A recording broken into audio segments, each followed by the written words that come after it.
where we are just a few short hours away from spring practice beginning. We are so close to the 2023 season.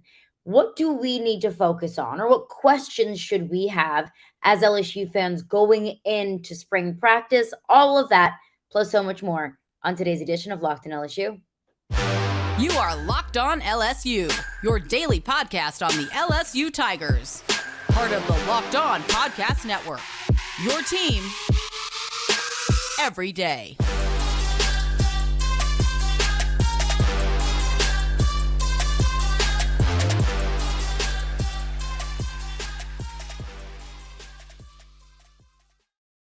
Well, thanks for making Locked On LSU your first listen every day. We're free and available wherever you get your podcasts. Plus, we are on YouTube as well. Check us out on the go. Check us out on your preferred podcast platform. You can also find us on YouTube. My name is Caroline Fenton, and I am your host, as I am every day. You can find me on Twitter at Caroline Fenton1, and I appreciate all for being here today and for making Locked On LSU your first listen every day. Spring practice starts on Thursday, and I've got a bunch of questions about this team today. I'm going to focus on the defensive questions that I have. But before I get into all of that, I want to let you know that today's edition of Locked On LSU is brought to you by FanDuel Sportsbook, the official sportsbook of Locked On. Make every moment more. Visit FanDuel.com/LockedOn today to get started. So let's get into it. Spring practice kicks off on Friday, and I view that as like a pseudo beginning of the season, because right now, before Thursday, before spring practice, we are in the off season. We're in recruiting season. We're in transfer portal season, and really talk season extends all the way up to early September. But we're in talk season of rumors, and this team's going to be the best, or this is the most underrated team, or this coach is on the hot seat. That's all the way up until September, until there actually is a football snapped on a real football field, and we hear, Kirk Herbstreit's voice and Chris Fowler's voice on a Saturday in the fall. But it feels like once spring practice starts, we are just that much closer. So I want to focus on some of the questions I have about the defense getting into spring practice. On tomorrow's edition of Locked On LSU, I'll get into all of my offensive questions. Offensive line, receiver, quarterback, that's going to be huge. I'll get into all of those questions on tomorrow's podcast. Make sure to stay tuned for those. Today, let's focus on the defense. My first question for the defense is, who's filling B.J. Ojulari's spot at the jack linebacker position? Who is going to be LSU's pure pass rusher in the 2023 season? And you're also losing Jaquelin Roy, and you're also losing Ali Gay. You're losing anchors on that defensive line. But I think the key thing here, in terms of on and off the field production and leadership from B.J. Ojulari, those are really big shoes to fill. That's not an easy position to replace. So whose job is it going to be? And I think going into spring practice, and tomorrow you're not going to have that answer. On April 22nd, when LSU takes the field in Tiger Stadium for the spring game, you're not going to have that answer. But you're going to start to see these questions and their answers start to unfold a good bit. So you're not going to get the answer tomorrow. You're not going to get the question anytime soon. But you're going to start to see who starts to take reps with the first team, who earns first team reps, who is getting the most for first team reps, who looks the best. You've got a couple transfers that you're working with. Ovie Oghoufo, of course, the transfer from Texas, who also played with Brian Kelly at Notre Dame. He's transferring in and could be a candidate to fill in that position. He has 6 career sacks in 4 seasons. Not the sexiest numbers in the world, considering B.J. Ojulari had 5.5 last year alone. But considering all these transfers, you also have to keep in mind the numbers aren't going to be sexy, because if there's a guy who has 15 sacks in a certain school, he's probably not going to transfer. And if that player is transferring, it's because he's going from a group of 5 to a power 5, or maybe a not as successful program to a more successful program. But look at Bradyn Swinson as well, the transfer from Oregon. He had 3 sacks, his 3 sacks in his career in 3 seasons. He had his best season 2 years ago. And his production dropped off a little bit this past year. And I'm going to be honest with you, I didn't watch a whole lot of Oregon football. I watched some, shout out to Bo Nix, but I wasn't focusing on Bradyn Swinson and his usage.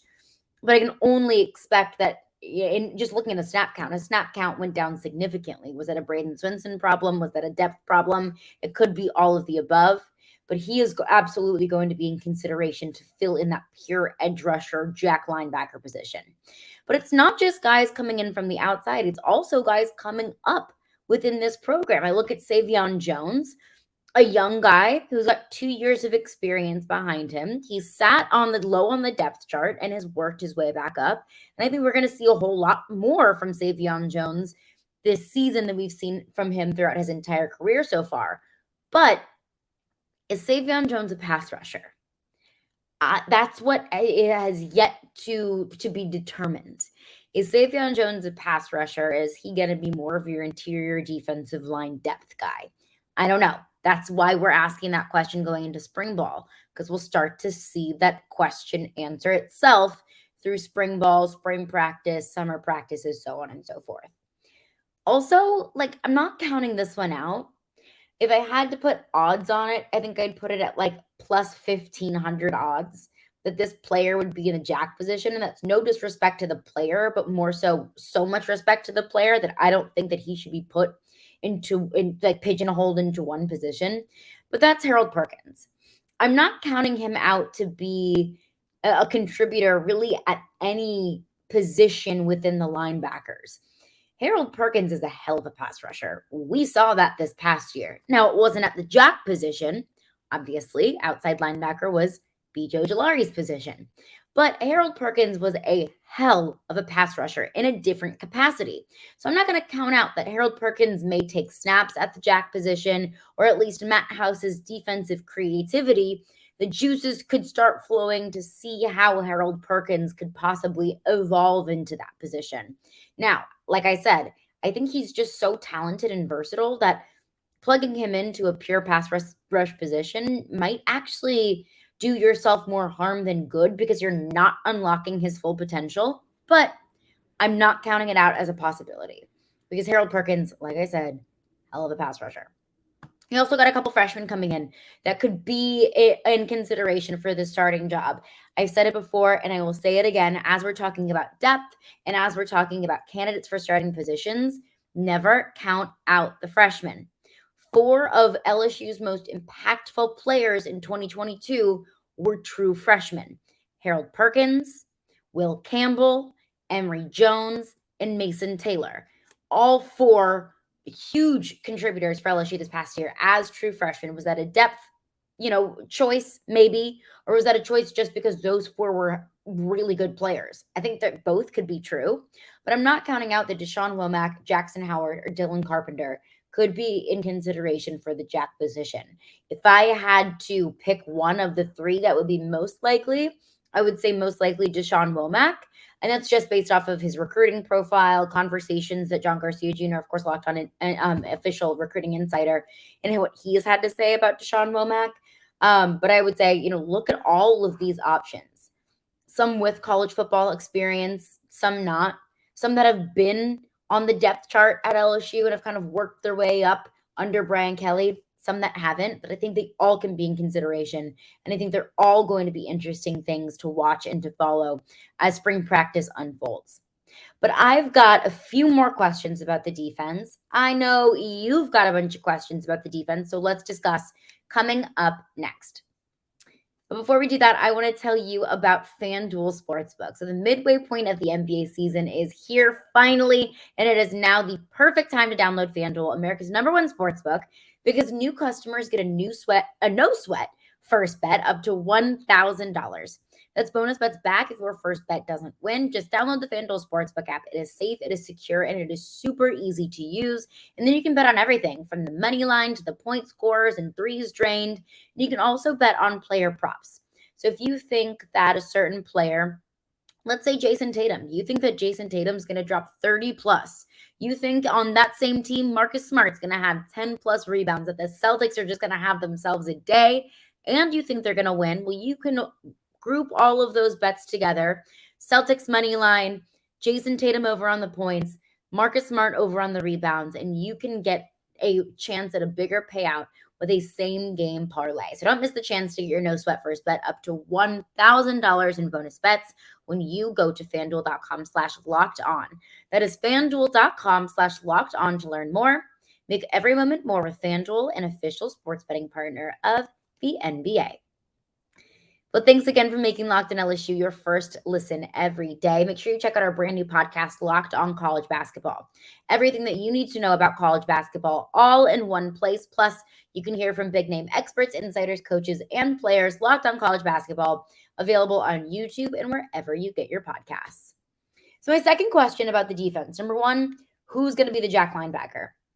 My second question is like a million questions all within this one category, and that is the corners.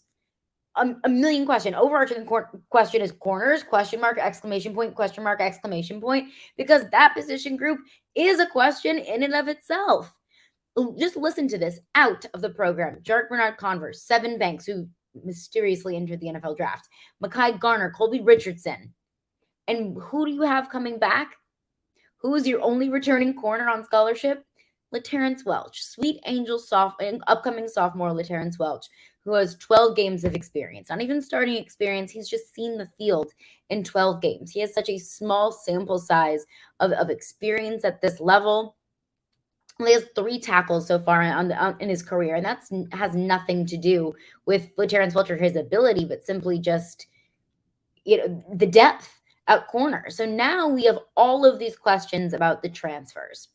Overarching question is, can this cornerback room come together and gel as seamlessly as the cornerback room seemed to have last year? Now, I say it looked like it was a seamless union among these corners that all came in from different areas of college football. I know they were putting in some work behind the scenes, but they made it look seamless to my naked eye, as somebody who is an observer from the outside looking in, and as somebody who was so concerned about this cornerback room being cohesive and being a cohesive unit and group. And then they came out and looked the way that they did. Even week one, starting week one, they really looked solid. So can you do it again? Can you get a cornerback group that you have had to, for the second time in as many years, build via the transfer portal and pick up all of the pieces that you possibly could via the transfer portal?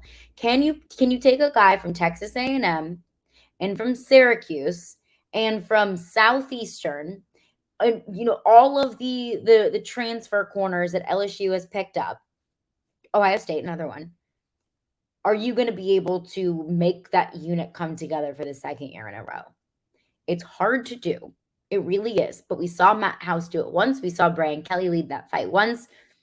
I have confidence that they can do it again. But that's just completely based off of blind confidence and fandom. I have no idea, what it takes for what it took for Matt House to do that this past season. Can they do it again? Is this a group that's going to be as responsive to coaching as the group last year was? I have no idea. But at this point, we can only hope. So that's my overarching question about the cornerback room as a whole. And getting more specific, one question I have is, can Denver Harris stay out of trouble? Maybe that's not a fair question to ask. Maybe that's not a fair assessment of Denver Harris. Maybe it's not fair of me at all.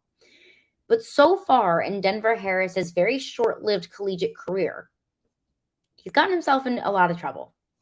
He was suspended for the first time for breaking team rules, which I think was just like a curfew thing. It was a 1-game suspension, not a big deal. You're young, you'll get suspended, learn from it, don't do it again. And then it was the locker room incident, which it was reported that they were smoking weed in the locker room at South Carolina. I wasn't there. I can't confirm that, but that's a really massive accusation against Denver Harris. Denver Harris was suspended for over half of the games last year. He only was able to play in 5 of those games. But the point being, in those 5 games that he was eligible to play, he started in all 5 of those games as a true freshman. He was a 5-star recruit coming out of high school. He was a 5-star transfer or 4-star transfer, however you look at it, whatever, recruiting, transfer portal, ranking site you might use. So those are really high expectations, and I think that it's because he's just that good. With all of the talent that was on Texas A&M's team last year, and you could say, oh, they only won 5 games. It wasn't that talented. We know how much talent was on that team. We do. We know how much talent was on that team. And Denver Harris, as a true freshman, was still starting in all of the games that he was eligible to start in. I think that is a wonderful testament to his ability. But Can you stay out of trouble while doing it? Can you follow the rules? Can you get back where you need to be on time? Are you going to not do drugs in the locker room, allegedly? That's one of my big questions, because if Denver Harris is going to be one of the biggest pickups that LSU has gotten in the offseason, which is what I believe it was, one, because of his ability, and two, because of the position of need, I need you to be able to be on the field. Availability applies to injured players, and it also applies to players who haven't been able to stay on the field for any other reason, disciplinary conduct included. I'm going to need Denver Harris to stay on the field and to stay out of trouble. But the cornerback position for the second year in a row, I think, is fascinating. And I'm excited to see Matt House work his magic with that room. My next question is, what's the plan with Harold Perkins? I think that LSU has such a wonderful gift with Harold Perkins, because he has so many unique skills. And his versatility in and of itself is unique. He is so smart, and he is so fast, and he's also so big. Fast and big doesn't always come together in football. But when you find those really special big men that are so quick, and I mean quick meaning with their feet, you are a speedy runner, and also quick with your mind, you know where you need to be. Because we saw Harold Perkins do that so many times this past season, where he is so fast, like he knows where the quarterback is going to be before the quarterback gets there. That's being quick both with your feet and with what's underneath your helmet. So we all know, what value Harold Perkins brings to this football team.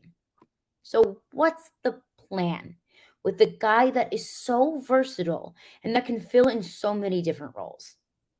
Last year, we saw Harold Perkins used best as a spy, a quarterback spy, where he kind of drop back and then he could rush the passer. That's what he really, truly did best. And Brian Kelly mentions, after the Tennessee game, when Harold Perkins was sidelined for a majority of it, Brian Kelly explains why and kind of explains where Harold Perkins' strengths really lied at that point this past season. This was Brian Kelly on Harold Perkins. Look, as you guys know, we moved him to Sam linebacker. Last week was not a position where and you know the game. The game was a spread game. You got two receivers that are out on the numbers. Harold would have had to be standing out on the numbers playing the game as the Sam. We nickeled out. So we were in a nickel situation. We would have had to change his position back to inside linebacker for that game. We weren't going to do that. This is a game that suits him really well. You'll see a lot of Harold Perkins this weekend. So kind of some technical talk there from Brian Kelly, but this is what he's saying. Against Tennessee, when Brian Kelly says we nickeled out, that means they ran a nickel defense, meaning they had 5 defensive backs on the field, leaving you just 2 linebackers. And that I understand that defensive approach to a team like Tennessee this past year that was so pass heavy, that threw the deep ball, that had such a quick offense, to spread out downfield to accommodate for the pass. So when you nickel out like that, that only leaves you 2 linebackers, an outside and an inside guy. Of course, Ojulari was your outside linebacker, and inside, you hear Brian Kelly say we weren't going to change his position, meaning Harold Perkins, to inside linebacker. That was more so kind of Micah Baskerville's role this past year. Inside linebacker, quote unquote, playing inside, is something that Brian Kelly said Harold Perkins still needed to work on this past year. It's a complex position. You need to be able to read the quarterback very well. It's just a lot more complex. Whereas when Harold Perkins could drop back and spy, your responsibilities or your reads aren't as complex or difficult to break down as they were as an inside linebacker. And that's no knock on Harold Perkins, but he was young. He was a true freshman. Not very many true freshmen would be expected to execute the duties of an inside linebacker.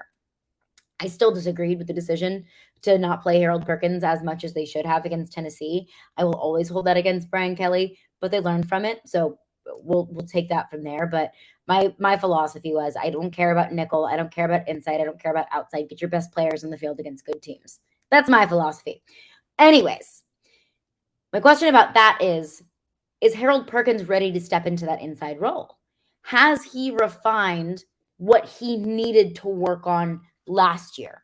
which last year was, let's just, let's put Harold Perkins where he is best, and we'll work on being able to refine those inside linebacker skills. Is he there? Is he going to play inside?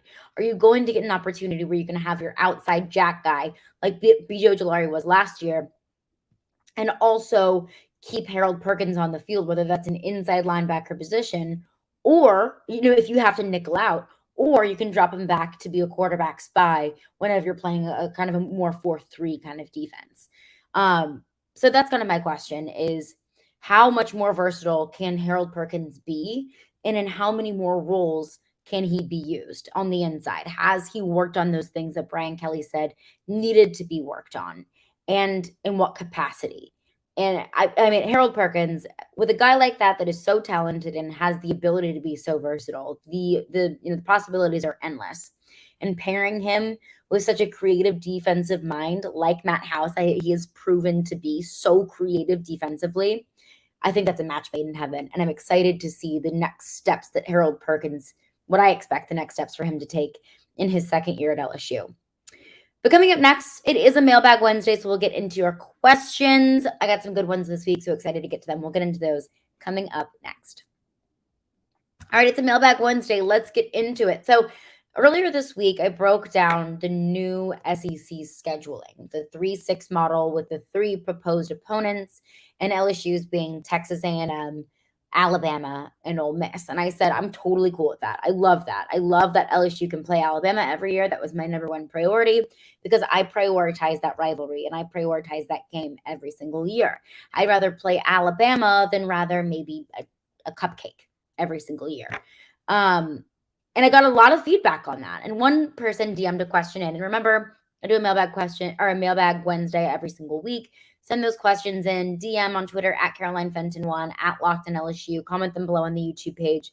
One person DM'd a question and said, well, how do you know that LSU's schedule won't be significantly harder than every other team in the SEC's with the new format, seeing as though they have to play Alabama every year? I don't know that. I don't know that LSU's schedule won't be significantly harder than every other team in the SEC. But can I be completely honest? We've never been sure of that in the past.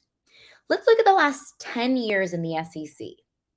There's never been parity within SEC scheduling because over the last 10 years, traditionally, the SEC West has been so much more of a powerhouse than the East has. In the East, it was really a two-headed monster between Georgia and Florida. Tennessee sucked. South Carolina for a good bit sucked. Kentucky sucked. Missouri sucked. Those were just flat out bad teams. And the path to the SEC championship for Georgia and Florida ran through the other one. It ran through the world's largest cocktail party. In the West, you have Alabama, LSU, Auburn, Ole Miss, Mississippi State, Arkansas, which for the most part of the last 10 years, Arkansas hasn't been incredibly competitive, but they definitely have gotten better under Sam Pittman. But it was so much more competitive in the West than it was the East. And we never complained about it because that's just how it was. Because that's just the way that the schedule fell, where the West was just significantly harder. And LSU's path to Atlanta was harder than Georgia's, or it was harder than Florida's. Because they had to play Alabama, because they had to play Auburn, and because they had to play Ole Miss, because they had to play Dak Prescott in Mississippi State. And those paths weren't easy. So no, I have no idea that LSU's schedule won't be significantly harder than other teams in the SEC. But what I do know is that every team in the SEC has an SEC schedule. And what we know about the SEC is an SEC schedule is never, quote unquote, easy. Yes, LSU has to play Alabama every single year. But there's also 2 other teams that have to play Alabama every single year. And there's also going to be 6 other teams in the SEC, aside from you and Auburn and Tennessee, that have to play Alabama in that given year. For just as many times as other schools in the SEC have to play Alabama, you also get to play Missouri or Vanderbilt or traditionally underperforming teams, or at least in recent history. So for as many, there's going to be more difficult games than there are easy games. That's a given. But that's also not something new to the new schedule. It's not going to be easy. It's just not. But it never really has been. It's never been an easy path. And we might look at Clemson, for example, and say, oh my God, Clemson's schedule is a cakewalk. Of course they're in the CFP. Their schedule is a cakewalk. You look at Georgia's schedule last year. I mean, like, let's be honest. Kent State on their schedule, I don't even remember. I don't have their schedule up in front of me. But, it's not like Georgia necessarily went through a gauntlet, but then they got to the college football playoff and had to play one of the best teams in the country in Ohio State. And had to play one of the best teams in the country that bullied up on the other team that I thought was the best team in the country in Michigan. Of course, TCU looked a little bit out of place in the college football playoff championship. I'm not gonna cap there, but my point being, not everyone has the same path to the CFP. Not everyone has an easy path to the CFP, LSU included. But also, like, if you're going to be one of the best teams in the country, you're going to be one of the best teams in the country. And you'll know if you're one of the best teams in the country because you're going to beat the best teams in the country. And if LSU can't beat Alabama and Ole Miss and Texas A&M, well, there you go. Then they're not one of the best teams in the country. And then you make changes, and then you evolve, and you go from there. It's not always guaranteed every single year. So it's going to be hard. Absolutely. It is going to be hard. LSU's out-of-conference schedule is going to be hard. They play Florida State next year. Everyone is taking their pants off for Florida State in the offseason. That's not going to be easy either. But that's going to do it for me today. Thank you for making Locked On LSU your first listen every day. I plan to get to way more questions than that, and I went way too long. Apologies. Get them in for next week. Love answering your questions. Thank you for making Locked On LSU your first listen every day. For your second listen, check out our brand new podcast, Locked On College Basketball.